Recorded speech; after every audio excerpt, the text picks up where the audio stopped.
Welcome everybody. So today we are going to be reacting to some takeaways of V12 drives in Los Angeles by Omar from Holmar's catalog. We're going to be watching some of the footage and hearing some of his thoughts, and then you guys are going to get my reaction. This is coming from Yaman's Value Analyst Spaces on X. He also has a YouTube channel now, so I'll put the links to those in the description, but let's get into it. All zero intervention drives today. It did kind of roll some stop signs in a private area off the street. So it was like in the Terranea Resort. They have these stop signs. So some of them it stopped to zero. Some of them it only went down to like six or something. So that was kind of interesting. They may have some work to do on making sure it doesn't roll stop signs. Although all the real stop signs, it seems to handle it really well. But maybe on these kind of like not real stop signs, it's just part of the resort, and it doesn't look like a regular stop sign. Maybe, that's why it was rolling it or whatever. But other than that, no interventions, no disengagements. I had about three different drives. I'm going to upload them shortly. So FSD 12 is trending well. We're expecting another build and release to early access testers pretty soon, hopefully this weekend or next weekend. We, did see some testers outside Chuck's house. So they are testing his unprotected left and really gearing up to send it out to all the early access testers. And if things look good from there, then it'll continue going wide. So that is my cue. And yeah, we want to see FSD go wide. We're in between growth phases right now. And whoops, I've just shared the wrong screen with you guys. That's a little foreshadowing for you. However, let's get into this tweet. Let's talk about, maybe a catalyst over the next 12 months as FSD V12 rolls out. Omar writes, I always love listening to Gary Black explain how Wall Street thinks, but I had to laugh at his FSD model in the Cyberbulls space last night. 12% take rate times $200 a month in 2030. Omar think that's extremely bearish. FSD won't be $200 a month in 2030. By 2030, an autonomous ride will be readily available or even free on an ad-supported basis. I can say this with confidence because we already have driverless cars and many zero-intervention Tesla drives today.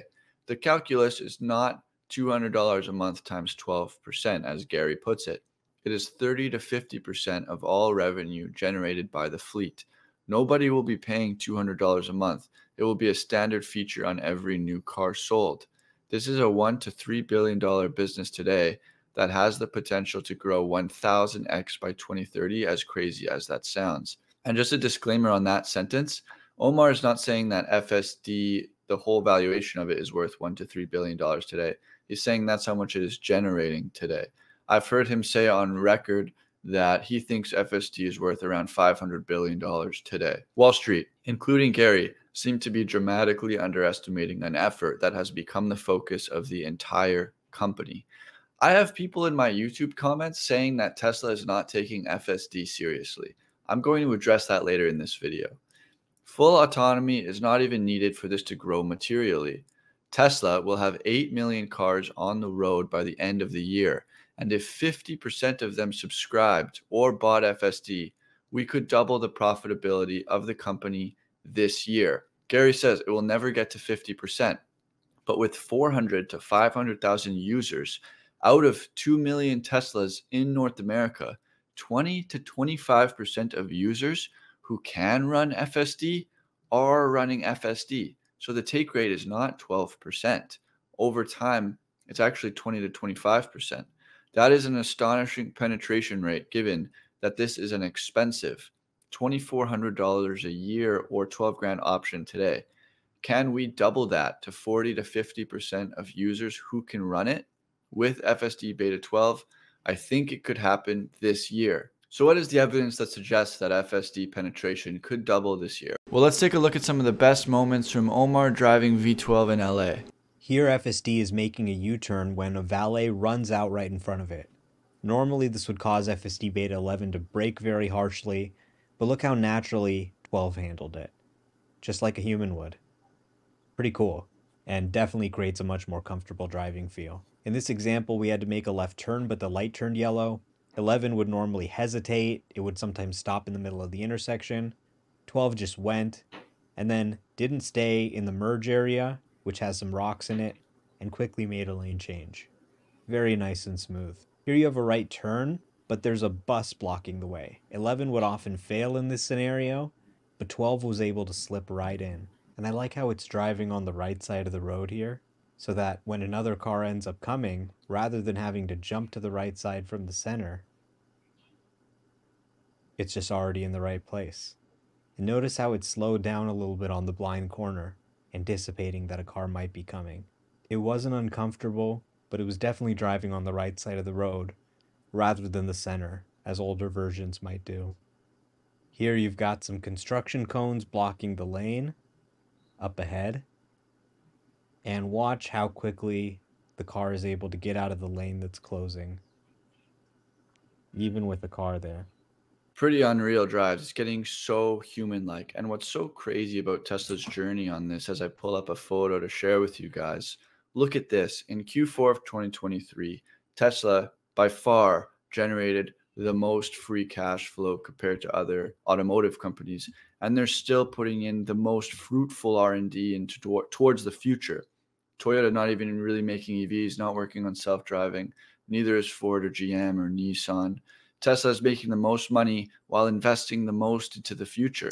And so as we move on to our next photo here from Sawyer Merritt, $9 billion now in total Tesla has made from just selling regulatory credits.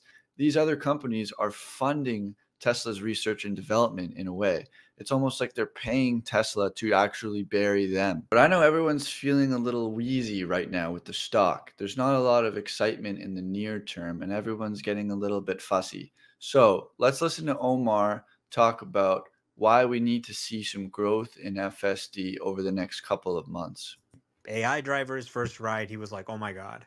And giving my dad his first ride, he was like, oh my God, I can't believe some of these moves it's making. And all Tesla has to do is, well, rates need to come down, but that's kind of out of their control. The one thing they can control, though, is if they just show growth in FST, then the market will start to get excited. Because right now it's okay, you're in this sort of high inventory environment. There's a price war going on. Where does the earnings growth come from in that environment? I don't see it. And this can be the answer. Okay, here. This is where the earnings growth is going to come from. And if you can actually show that that's materializing, not kind of wave in the sky and say, one day robo taxis are going to be here, but actually say, we saw growth of 300% year over year, then you can start to make a model out of that and people start to get excited. He's right. I mean, it has been a long time now where it feels like FSD has not been seeing serious growth, or at least growth that you can quantify.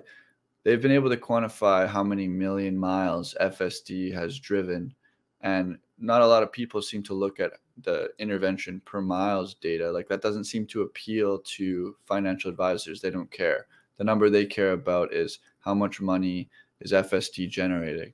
But I'm literally, when I post these videos reacting to Omar or whoever about FSD and how I think FSD V12 is a huge breakthrough, because I used to watch videos of V11 and now I watch videos of V12, and you can see how it's becoming more and more like a human. The jerk of the wheel is so much less.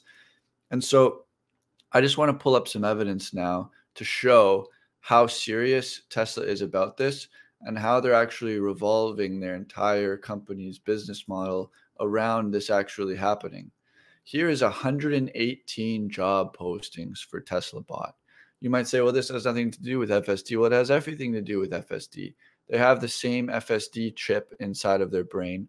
They're both taking in the world using camera vision on the same software that FSD runs on the road. So them going haywire hiring for Tesla Bot is actually a good sign that FSD is going well, and they have confidence that the Tesla Bot is going to continue to use intelligence to navigate the world. So now let's move into another example. 37 Dojo job offerings. To get FSD and Optimus up to scale, you obviously need a lot of compute. And if you can bring the source of your compute in-house, you can generate yourself, that actually mitigates a lot of the risk you get from any faults with your suppliers. And here's my final example. Tesla has just confirmed via a job posting that they are developing a state-of-the-art VR headset for collecting Optimus training data. Wonder if this could ever become a consumer product. Within the job posting, it says, we rely on imitation learning to train Tesla Bot to perform new tasks. This requires collecting thousands of human demonstrations and producing a massive data set. If you thought Tesla wasn't serious about these endeavors and you're saying, oh, this is a scam, Tesla bot is an absolute scam, FSD is a scam, Elon's a con artist. Dude, they're making their own Apple Vision Pro basically. When I first started seeing videos of the Apple Vision Pro, I immediately thought of Tesla Bot because what I saw was humans interacting with the world through cameras. I know there's glass on the front of the Apple Vision Pro, but you actually can't see through the product. What people are seeing is a display that the cameras on the Vision Pro is projecting onto the screen inside the Vision Pro. People are catching balls. People are on the bus. People are moving through the world just like they normally do with their eyes.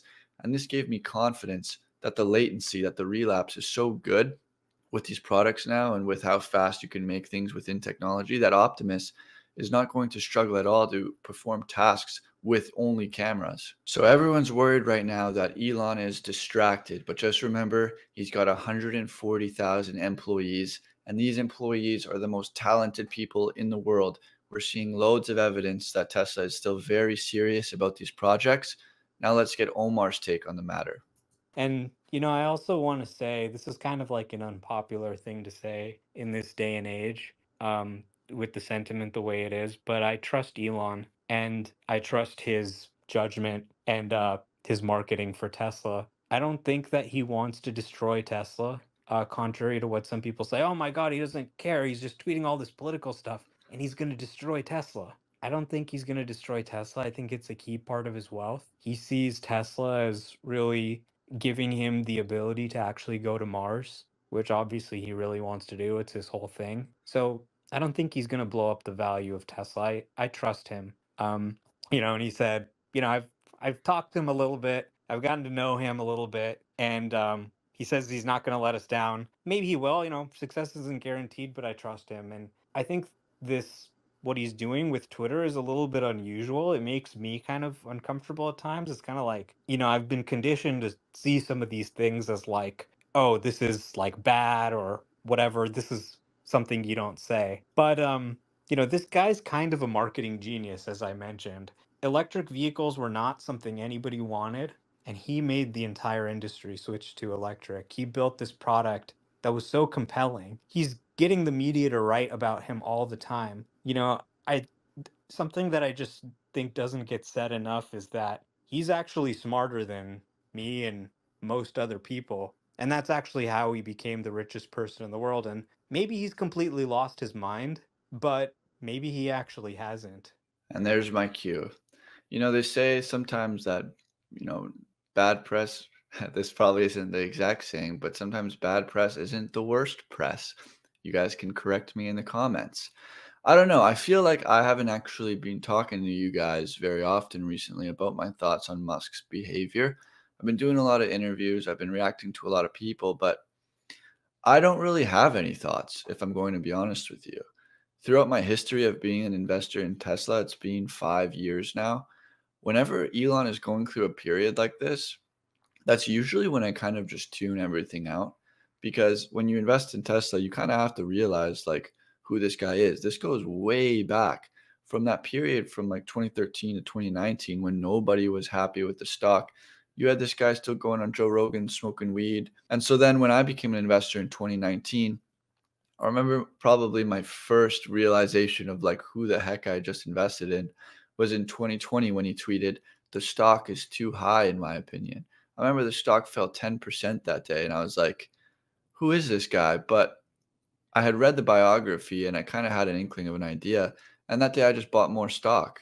And so what I really just want to get across is like during these times, it's natural for me to kind of just focus on my life and go about my day to day and just kind of wait until things blow over because I know that everyone gets really emotional about Tesla. But now that I am kind of making it my provocation or whatever the heck that word is to actually keep you guys up to date on Tesla, it's been difficult for me to like jump in and always have an opinion on Musk's behavior because I don't really want to. I'd rather talk about other things. So I hope you guys can appreciate that. I mean, everyone says Elon is Tesla and Tesla is Elon, but I don't know. I just want to make videos about what I'm interested in. and trying to nitpick at someone's brain and behavior is not what I'm interested in. I hope you guys can understand that. But to conclude this video, FSD V12, now we get to see some footage in LA. Those clips were beautiful. Big shout out to Omar for, getting his hands on this from the Tesla AI team, showing us how it's going, and I can't wait to see it get rolled out to customers. So make sure you guys subscribe to the channel, and I'll talk to you later.